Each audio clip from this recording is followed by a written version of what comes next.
Assalamualaikum warahmatullahi wabarakatuh. Di sini saya akan mempresentasikan sedikit materi mengenai persepsi dan pengambilan keputusan individu. Apakah yang dimaksud dengan persepsi? Persepsi adalah sebuah proses individu mengorganisasikan dan menginterpretasikan kesan sensoris untuk memberikan pengertian pada lingkungannya. Persepsi penting bagi perilaku organisasi karena perilaku orang-orang didasarkan pada persepsi mereka tentang apa realita yang ada, bukan mengenai realita itu sendiri. Faktor-faktor yang mempengaruhi persepsi. Sejumlah faktor yang membentuk dan kadang-kadang mengganggu persepsi. Faktor-faktor ini bisa berada pada penilai, pada objek atau target yang dinilai, atau pada situasi di mana persepsi itu dibuat. Faktor-faktor pada situasi itu ada waktu, latar kerja, dan latar sosial. Lalu ada faktor-faktor pada penilai berupa sikap, motif, minat, pengalaman, ekspektasi. Faktor-faktor pada target inovasi, pergerakan, suara, ukuran, latar belakang, proksimitas, dan kesamaan. Persepsi orang membuat penilaian atas orang lain. Teori atribusi adalah sebuah percobaan untuk menentukan apakah perilaku seorang individu disebabkan dari internal atau eksternal. Teori atribusi mencoba menjelaskan cara-cara kita menilai orang dengan berbeda, tergantung pada pengertian yang kita atribusikan pada sebuah perilaku. Itu menyatakan bahwa ketika kita mengamati perilaku seorang individu, kita mencoba menentukan apakah itu disebabkan dari internal atau eksternal. Penentuan ini tergantung pada 3 faktor. Yang pertama ada perbedaan. Faktor perbedaan merujuk pada apakah seorang individu menampilkan perilaku berbeda dalam situasi yang berbeda. Yang kedua ada konsensus. Jika setiap orang menghadapi situasi yang sama, memberikan respon yang sama, maka kita dapat mengatakan perilaku itu menunjukkan konsensus. Yang ketiga ada konsistensi. Seorang pengamat mencari konsistensi dalam tindakan seseorang. Semakin konsisten perilakunya, semakin mungkin kita mengatribusikannya pada penyebab internal. Jalan pintas dalam menilai orang lain secara umum. Jalan pintas untuk menilai orang lain seringkali memperbolehkan kita untuk membuat persepsi yang akurat dengan cepat dan memberikan data yang valid untuk membuat prediksi. Yang pertama, persepsi selektif.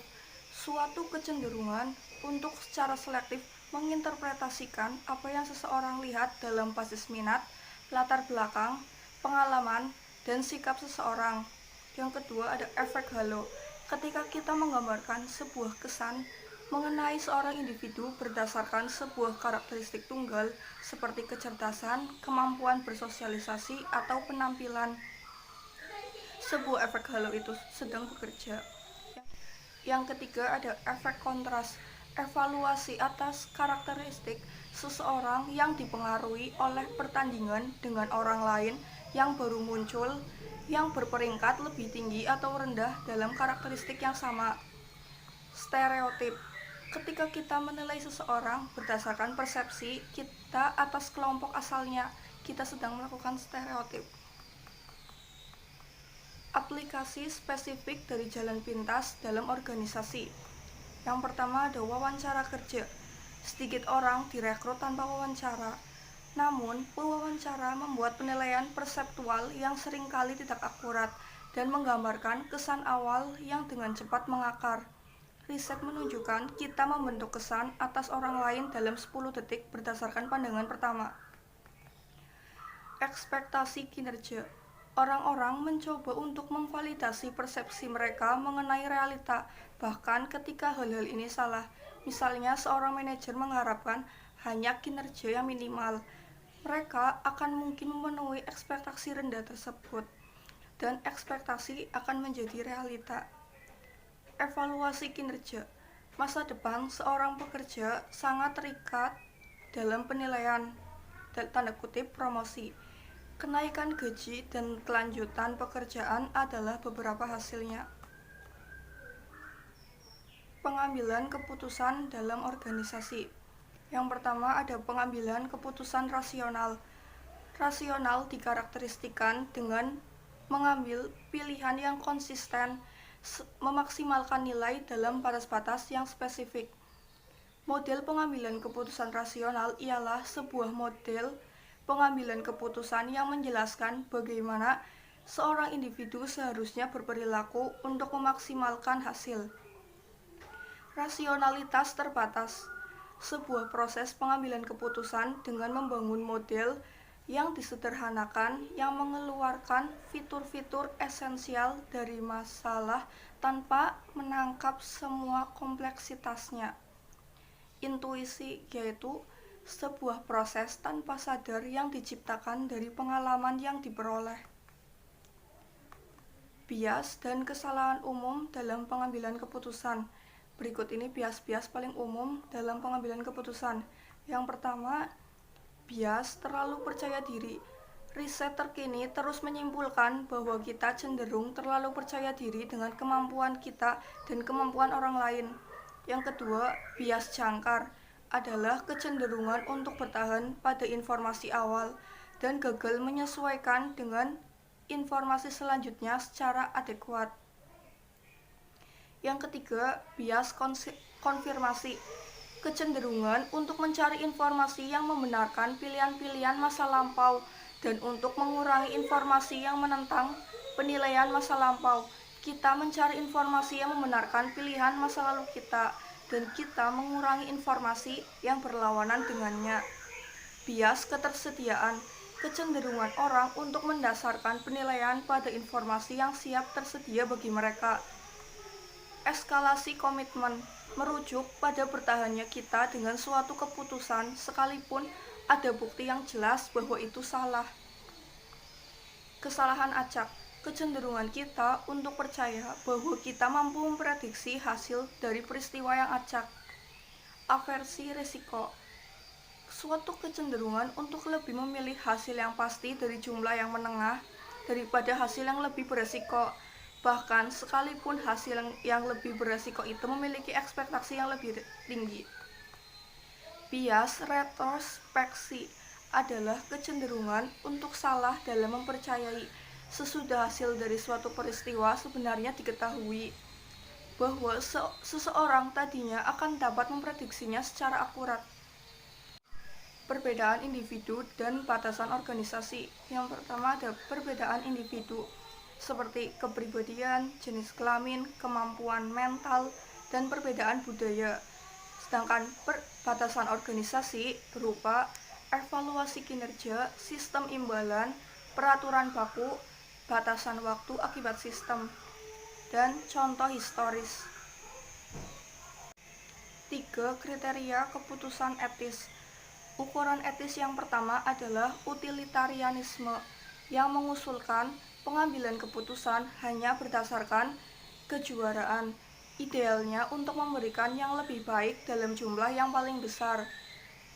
Yang kedua ada whistleblower, ketika seorang individu melaporkan praktik-praktik tidak etis yang dilakukan pemberi kerjanya kepada pihak luar seperti pers atau agen pemerintah menggunakan hak kebebasan berbicara. Kriteria ketiga adalah untuk menanamkan dan mendorong aturan-aturan dengan adil dan netral untuk memastikan keadilan atau distribusi yang merata atas manfaat dan biaya. Kreativitas, pengambilan keputusan kreatif, dan inovasi dalam organisasi.